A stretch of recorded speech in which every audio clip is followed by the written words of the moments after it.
So this would be the process to do all of your different parts of your story in Character Animator.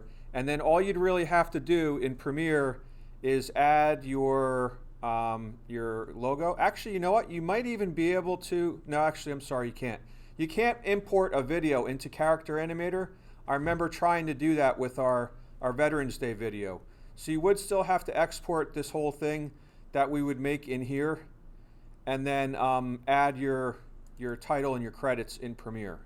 All right, but so we would bring in one character. All right, you can put them in position and things like that. This would be our other one. All right, so we can move them around to our different locations.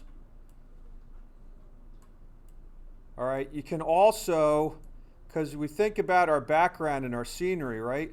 One of the characteristics of the requirements on our project that we were going to get to, but I'll kind of go ahead a little, is that your background image changes for each character.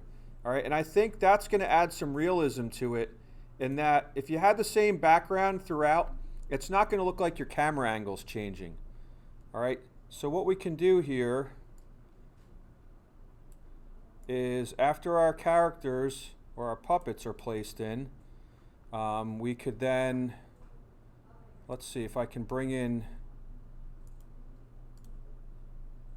2 pictures. Come on.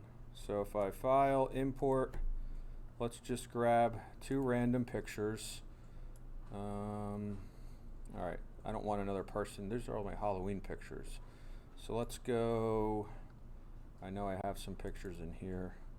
School events. This is, so I'll take a picture of the school. All right, I can bring that into our background.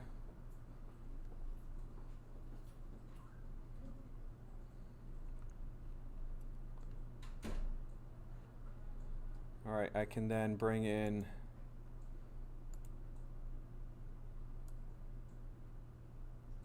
actually, this might, I'm thinking the way this is going to go, it might be better to do your backgrounds even in Premiere too, now I think about it, because I think what's going to happen to avoid layers, right? Because let's say we want to have one picture displayed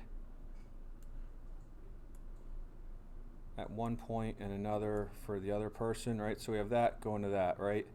And then also, I think you'd want to have one puppet there, all right, and then one displayed here. So I'm just adjusting my durations, right?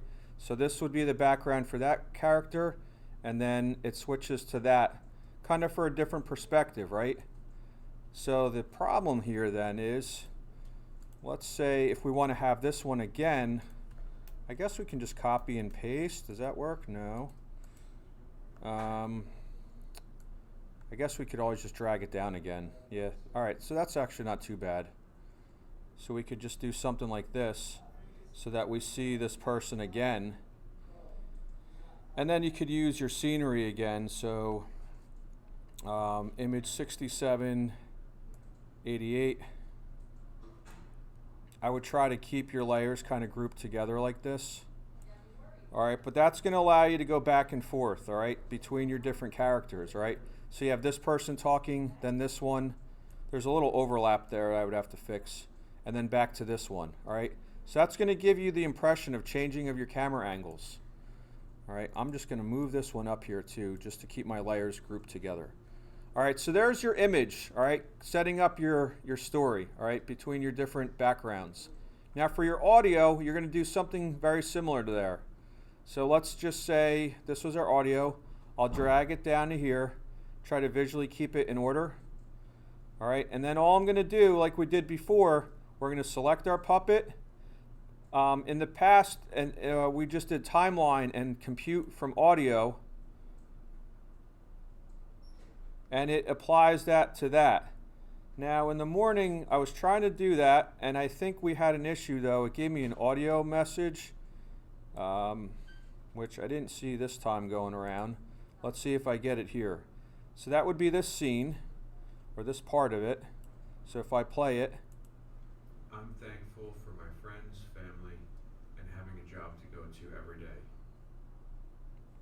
All right, it doesn't play the rest of it because my work area has not been changed. Right, where usually you can drag on here. Instead, I know there's the other way to do it. If we say timeline, set work area to end of playhead. All right, so we can put that in there. All right, let's try this next clip. So if I just select the puppet and say timeline, compute from audio. See, we got that message that came up. I don't know why it did it on the first one, no problem, but it doesn't on that one. Oh, I don't have an audio selection either. So this one's going to be Lily's voice there. So then all you're going to do is just drag your audio clip to line up with that next scene there. We would do the same with our puppet. So we're seeing that happen there. And our background all kind of in coordination. Now let's see if we get that same message. Yep. So to solve that, what we did was just selected the audio that we want synced. So if I hold Shift, select the puppet and the audio, now I can apply that. And now we should have Lily talking here. I am thankful for my amazing family and friends, as well as my education and the opportunities that have been presented to me. All right, and then we can just select all this and move it over to fit in there. All right, so I think that's easier than cutting it all up in Premiere afterwards. You just have to kind of keep your layers organized. Naming your things is important also. I think what's interesting here, actually, and it renamed when we brought in a new puppet. Oh no, that was Chloe 3. So I guess I have a different one. All right, and you would just be repeating that. So you're lining things up with your background, applying your audio underneath it as a new layer, and then syncing it. All right, so that's the meat of this project, right? Getting your characters to have the backgrounds and to sync your audio to them.